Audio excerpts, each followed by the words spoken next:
Hello, I'm Randy Gerber. Welcome to the Founder Ride. This is our third episode of the podcast. Excited about this topic particularly because it's about something I care deeply, and that's relationships. You know, as you've heard me say now in the last two episodes, being a first-generation entrepreneur is a lonely place. One of the reasons why it's so lonely is the transition of relationships during your ride. And this is tricky, it's hard. So tricky that I've written a book about this called The Integrated Entrepreneur. And to be really candid with you, I didn't write the book to actually sell it or publish it candidly. I wrote the book because it seemed like a rational format to understand more about first generation entrepreneurs and their relationships. Because back in 2005 when I started the book, there weren't books about this.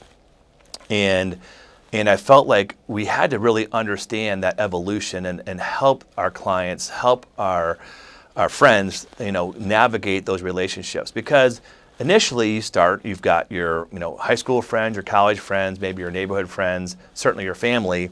But statistically speaking, none of them, or maybe one of them, actually are successful first-generation entrepreneurs. And getting access to a successful first-generation entrepreneur to help you grow your company or even just deal with issues is really hard to do when you're starting out. And relationships do change. They change a lot. And I know, speaking from my own experience, I remember when I started my business, my mom, who loves me to death, always has, who's also the most risk-averse human being on the face of the earth, could not understand why I put myself through so much self-induced pain. And she tried to help me, but her advice was get a job. Get a job, do something different, right? My stepdad, who's been incredibly supportive through my whole life, was an engineer, and this was a foreign concept for him. Most of my college friends, who at the time when I started my business were my best friends, they all got jobs. Very few of their dads were entrepreneurs or moms were entrepreneurs. And so they didn't know any better. They were just kind of doing their thing and telling what they were doing and how they were doing it. My high school friends, more the same at that point in time. They had jobs. And there weren't people in my life that I had known for a really long time that, had a relationship that I knew cared about me, were able, they wanted to help but didn't know how to help. So the folks I was getting advice from really were people that I didn't know that well. And it's interesting, when you're in that intoxicating stage, and this was painful for me, when you're in that intoxicating stage, my business consumed me. It was all about me, and I talked about it all the time. And I know I alienated my high school friends from that, and I alienated to some degree my college friends. My family, my brothers and my mom and stepdad were sick of me at holidays talking about it because that's all I could think about. I was so excited and scared, excited. This very day, all these years later, I still get made fun of at Christmas and Thanksgiving by my siblings for, being consumed with my business at that point in time.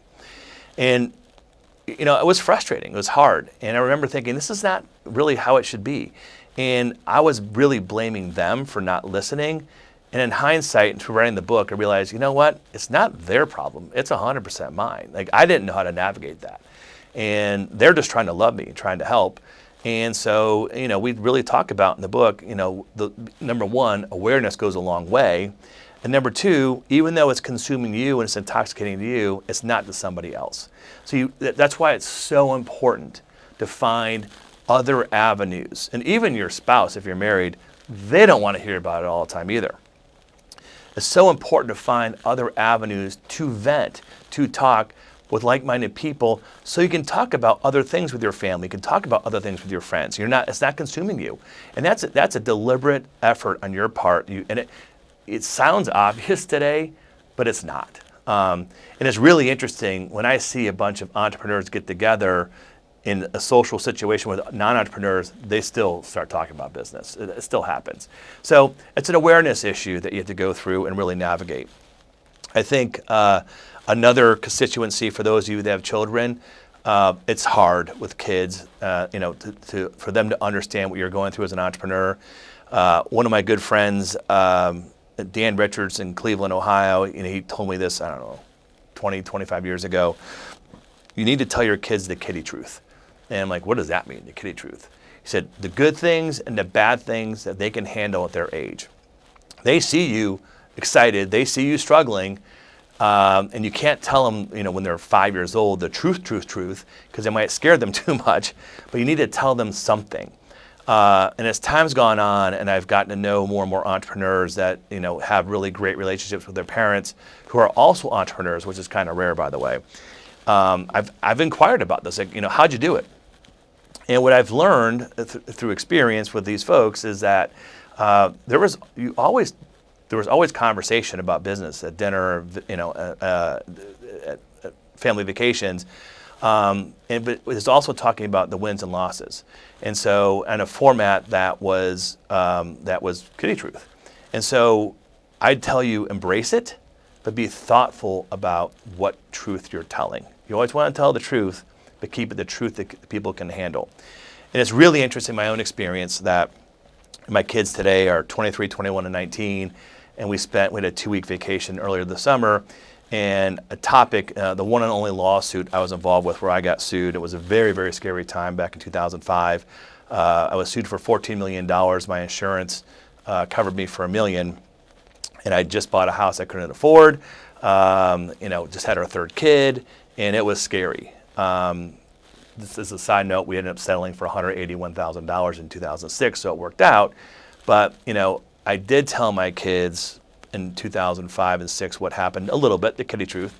We talked about it a few times again, but it wasn't until 2024 that I went through the details blow by blows with the kids, because they're old enough, mature enough to handle it. And it was really interesting, being the storyteller, that they had enough experience and familiarity with the topic over time that they had to go back and reset some of their emotional expectations along the way. So I'm really glad I did that along the way, and I'm really glad we had that conversation this year, because it pieced together some of their childhood and some of the my frustrations, my stress, et cetera, and why I am the way I am. So every relationship you have through this process is really hard, and the big takeaway is the ownership of navigating it is on you. It's not on the person that you're talking to, because they don't understand it. It's also why, very likely, your friends, as time goes on, will be first-generation entrepreneurs. A little side story that I still make fun of my wife about is when I joined EO back in 1999. She's like, confidentiality is a big part of this. And at the time, I took it, I still take it seriously, but I was probably a little over the top, where I didn't even tell her who was in my forum. She said, you need to tell me you're going to this meeting with people I've never heard of before. You're not telling me who they are. You're talking about all this intimate stuff. I'm like, yeah. Well, she didn't like that at all. I remember her saying, she's like, well, we don't need more friends. We have plenty of friends. And it kind of hit me. I'm like, this is not about friends. I mean, this is about, I need a place to vent. So I'm not making you crazy or my friends crazy about these topics. These people want to talk about being an entrepreneur and the trials and tribulations of it. And I know you do it to support me, as do my friends. You don't want to necessarily, you will, but it's not what you love to do, whereas we love to do that. And so as time's gone on, though, it's really interesting. The bulk of our friends as a couple are almost exclusively first-generation entrepreneurs. And that happened years and years and years ago, because it's a natural, because being the spouse of an entrepreneur is hard. And Emily, my wife, is able to commiserate with those spouses too, because it's not easy being married to an entrepreneur either. That's a whole, probably another 5 episodes of this podcast. But the moral of the story: relationships are critical, community is critical.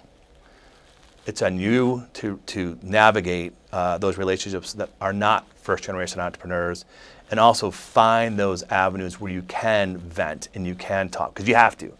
And you certainly can't do it with your employees. It's got to be other people who are thinking like you. Thanks for listening today.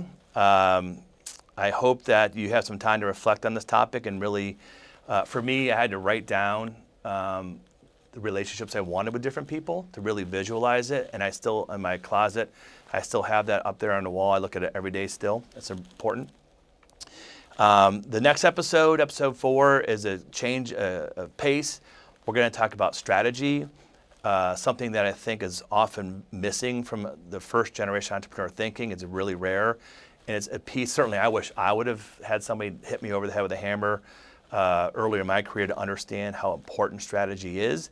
We're going to talk about strategy and really how to embrace it and integrate it into your business and integrate it into a regular process for your company to go where you want to go. Have a great day, and thanks for listening.